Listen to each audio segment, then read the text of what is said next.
G'day, Stu from UAV Futures here, and today, well, what it is, it's December 2018. It's time for our 2018 Drone of the Year Awards. Now, we did this a little while ago last year. You can go watch last year's video up there, but essentially what we're going to do, we're going to count down the top 5 drones in FPV racing when they've got to be things like, they've got to be great performance, great value, they've got to shape our industry, something that was very, very special. So when it came out, it really made an impact in our hobby. Now, we're going to be going through the entire year, and yes, they might not be the most popular now, but we're going to be judging it at its time when it came out. So what did it do at its time when it released? How did it impact our hobby? Now, before we kick it off, I want to know, I'm going to put in the description down below in the comments, there should be some blank numbers 1 to 5. Copy paste those in the comments. I want to know, what are your top 5 drones of the year? What do you think made the biggest impact on our hobby? Put those down below before we kick it off, and yeah, because I want to know what do you think as well. But enough rambling, let's kick it off with number 5. So in the 5th spot we have this bad boy right here. Now, this is the Armaton Rooster, and when this came out, there was so much hype about this.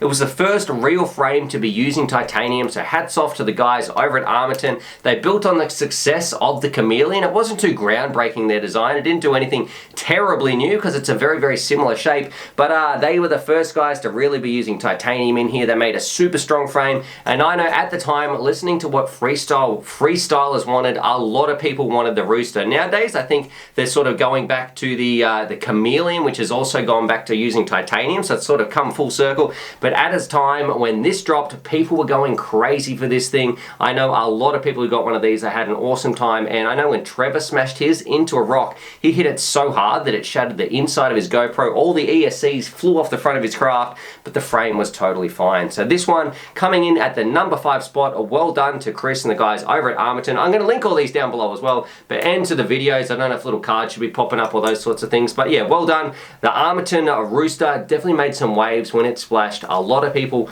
were very, very happy, and that's why that one is going to get the number 5 spot. I'll put it over here actually. Hopefully that's in shot right there. So we'll put that to the side, and now it's time to check out the number 4.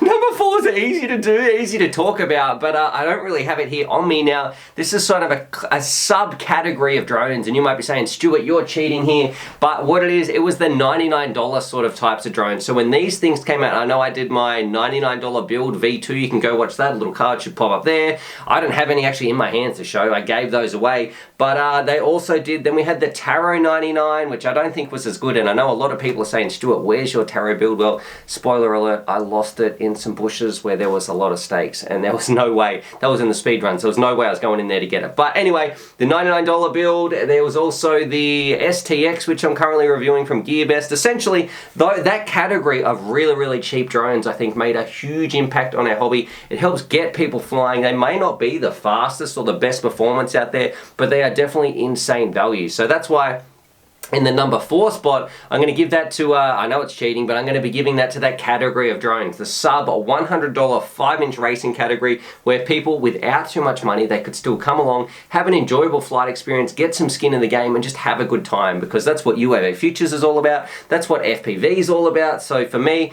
that's why they're going to take out the number 4 spot for that $99 category. So whether that be my build, the Taro, the STX, whatever they are, that under $100, I think, good job. That's going to make things more accessible for our hobby. So I'm very, very happy to have that in the 4th spot on the list, and that's going to bring us on to number 3. Now, coming in at number 3, this one is on the complete other end of the spectrum. So we had the budget builds, that was the $99 ones, that was in number 4. Number 3, this one's another freestyle rig actually. I think this one made a big impact in our hobby. What we've got the Smooth Operator from Catalyst Machine Works, and this one, we had budget before. This one is absolutely premium. So pretty much the creme de la creme, the cream of the crop we've got right here. And the part that really blew me away was this was so innovative, so different, and the thing that probably was most impressive, Catalyst Machine Works mainly makes racing quads, and then they just went to the drawing board, they put some time in, put some work in, and the thing they came up with right here is an absolute tank. It's extremely strong, it's well reinforced, it holds your GoPro beautifully. everything that you sort of want as a freestyle pilot. So if you're flying around some sketchy environments, you need something that can take a beating, this craft definitely has you covered. So that's why in the number 3 spot, and I'd love to know what you guys think about it as well. You know, it's not about what your favorite drone is, it's about what did it do for our hobby. And I know a lot of people, they took this, they were flying some cool locations to protect it. Pretty much they listened to what the market wanted, and it came out a little bit later than the Rooster. They're pretty similar actually, they're big competitors of each other, but I feel like as time's gone on, this one, it's been in development probably a little bit more. It's a bit of a newer frame, new design, things like how you can open the back up to work on it. Really, really cool stuff here. I love the brace plates, a super strong, reliable tank. So that's why congratulations, Catalyst Machine Works. You're in the number 3 spot for the UAV Futures Drone of the Year Awards. Whew, I should say, man, it is so hot today. I am like sweating up a storm. It's like 39 degrees. I don't know, I'll put that on the screen, whatever that is in Fahrenheit, but I am melting in here. Alright, anyway, that brings us on to number 2, and I wish I had number 2 here as well, but I've given that away, and this one, it was a bind and fly. See if you can pick what I'm talking about. It's a bind and fly. It was amazing value, and it was the first real one that people thought, gee, I can get flying. It took it out of the box, and it just worked. It blew people's socks off. It flew beautifully. They put so much work in. The tune was absolutely refined to a T.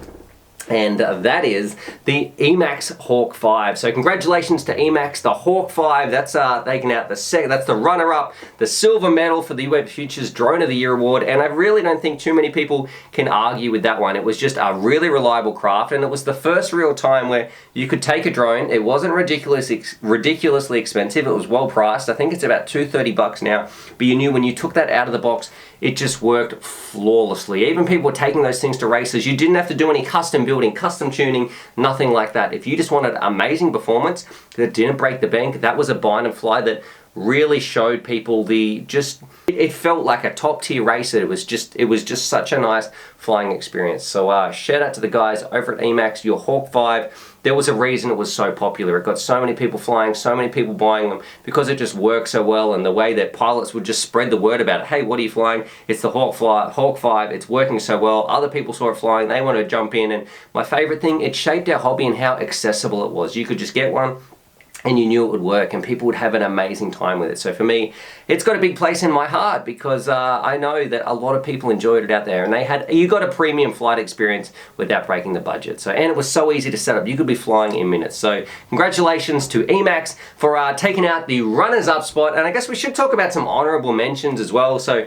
some drones that I really liked that I think did things differently. Before we jump in and look at first place, some honorable mentions. We had the Korea Kia with the big waffle arms up here. I know not everybody was a fan of this. I've got to say, I think they tried something a little bit new. Korea does some really cool stuff. Their TT frame, that was also pretty cool. Also, I've got to shout out to Bob Kebab, because I know that his floss frame, that's kind of been changing and evolving, but that played a huge part towards the start of this year in 2018, and I'm not too sure the official release time, so I don't know if that counts for this year or not, but I know the floss, that had a big part of the way our industry moved forward and the way we shaped our arms and all that sort of stuff, so that I've definitely put that in there. And then another drone that I really like, that's another Korea actually. I really liked how they went back, the Talon PR. There's so many cool drones that sort of came out in that runners-up series, but they're not making it into the top 5. That's bringing us on to our number 1 spot, the most influential, my favorite drone of the year that I think did something for the hobby, that made an impact and really made a difference, and it is this bad boy right here. Now this one for me, the Mobula 7, the M7, you can go watch a little link up there, watch the full video or the card down with the description, whatever it is, but for me, the Mobula 7 really changed the game, I think, for whoops. Everyone was flying around on 1S, and the way that this can go from 1S to 2S, if you are just going to get, and I know I did a video like the best whoop, hands down, all that sort of stuff, and I'm sure it did cause some controversy, but the way I define best is, if you could only ever buy one sort of whoop, what one would it be? And well, it would be this one, because it was so versatile. Whether you want to fly 1S indoors, 2S outdoors, the speeds were ridiculous. I know so many comments, people couldn't believe the speeds that this thing was doing. It really was game changing. So I feel like that just shifted our hobby into like a totally different direction. If you're into whoops, then it sort of made all other whoops look like garbage, and I've really got to take my hat off to them. And I don't know if they stumbled upon it by accident, or I don't know what their secret to success was, but it is an amazing performing whoop that I think just fills so many voids. So for me, if you could only ever have one whoop, then that's it for me. And by far, and I was talking to Trevor and we had a conversation, if they said if all drones are banned and weight limits and all that sort of stuff, and you can only ever fly a Whoop, well, you know what? That would be enough, because you get a full-fledged ripping experience with it, and that's if you're outdoors, and you can take it easy indoors as well. So that's my #1 spot, but I'd love to know, what do you guys think? Do you like this drone? And I know there's a lot of talk about the Tiny Hawk, and I've got one over here actually. Here it is actually, yeah, and these came out at about the same time. I think the Tiny Hawk, it's better refined, and it is a nicer drone overall, but it just doesn't have that 2S option, which is where this thing absolutely kills it. So I'm gonna say, hands down, that has been, I think, the most influential drone for our hobby. It's totally changed the way things are going. I know that I can't wait to see the 2S version of this. Stay tuned, because you will see a sneak peek when we went over and checked it out in China. But yeah, that's it. It's taken out the #1 spot. I'd love to know what you guys think. Put your comments down below. As a bit of a recap, in the 5th spot, we had the Rooster from Armaton. Then in the 4th spot, it was like the $99 budget build. So whether it be my build, the Tyro, the STX 225, or something like that. Number 3 spot, we had the freestyling beast, the Smooth Operator from Catalyst Machine Works. Number 2 spot, it was the Emax Hawk 5, that bind and fly that came out, I think it might have been February or something of this year. Absolutely killed it. It sort of set the path for the way bind and fly should be. And then the #1 spot, the M7, because it revolutionized what we can do with Whoops, how you can fly them, the battery options. Very, very cool stuff there. And it used the batteries we already had. We didn't need to go out and buy extra batteries. Anyway, I'd love to know what you guys think. That's enough rambling from me. Hats off to the M7 guys over at Happy Model for taking it out this year. Other than that, subscribe for more FPV related, Drone of the Year related content. And as always, happy flying. Alrighty, so hopefully you guys enjoyed that video. Definitely subscribe if you're new to the channel and check out these videos. And I'm also going to leave a little link here to my Patreon page, because I've got some fantastic Patreon supporters and I like to give back to them as well. So if you want to join the UAV Futures family, there's things like bonus Velcro straps, little bundles of FPV goodies and things like that that also get sent out. Anyway, happy flying.